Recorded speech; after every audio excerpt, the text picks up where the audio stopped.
Syekh Abdul Qadir Jailani ashhar min al-faqih fi dunya. Syekh Abdul Qadir Jailani lebih masyhur, lebih terkenal daripada Faqih Muqaddam di dunia. Faqih Muqaddam ashhar min al-Jailani fil barzah. Tapi Faqih Muqaddam lebih terkenal daripada Syekh Abdul Qadir Jailani di alam barzah.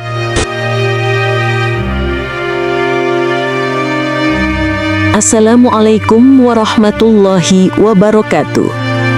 Sahabat pendengar yang budiman, mari kita renungkan bersama sebuah fenomena yang kian ramai dibicarakan, narasi berlebihan tentang para habib, kisah keramat wali, dan bahkan klaim yang melampaui batas kewajaran. Beberapa waktu lalu, beredar video pendek yang menyebut Syekh Faqih Al-Muqaddam, leluhur para habib, lebih tinggi derajatnya dari Syekh Abdul Qadir Jailani. Bahkan ada yang menarasikan seolah beliau pernah berkata, "Aku adalah Allah." Klaim-klaim seperti ini mengejutkan banyak orang. Namun jika kita teliti literatur sufi dan sejarah ulama klasik, nyaris tak ditemukan pernyataan seperti itu. Besar kemungkinan kisah tersebut hanyalah dongeng lisan, propaganda, atau narasi populer yang tidak memiliki sanad kuat. Dalam tradisi tasawuf sejati, seorang wali justru tidak mengaku dirinya wali. Karamah yang sejati tidak dipertontonkan, apalagi dijadikan komoditas. Sebab ketika seorang wali mengaku dirinya wali, saat itu pula kewaliannya hilang. Namun sahabat, di balik narasi keramat ini ada realitas lain. Ziarah ke makam wali adalah tradisi besar di negeri ini. Tabaruk, tawasul, haul, semua itu memiliki akar kuat dalam ahlu sunnah wal jamaah. Tetapi mari kita jujur, ziarah juga melahirkan potensi bisnis yang luar biasa. Sebuah riset menyebut, pada tahun 2014, ada 12 juta orang berziarah ke makam Wali Songo. Angka itu bahkan lebih besar dari jumlah turis yang datang ke Bali. Bayangkan, berapa besar perputaran ekonomi dari transportasi, hotel, catering, hingga infak di sekitar makam. Tak heran jika muncul cerita-cerita baru, makam-makam palsu, bahkan klaim tokoh lokal yang tiba-tiba disebut Habib.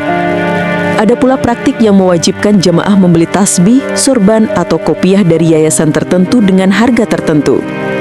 Jika benar terjadi, ini adalah bentuk penyalahgunaan spiritualitas menjadi komoditas.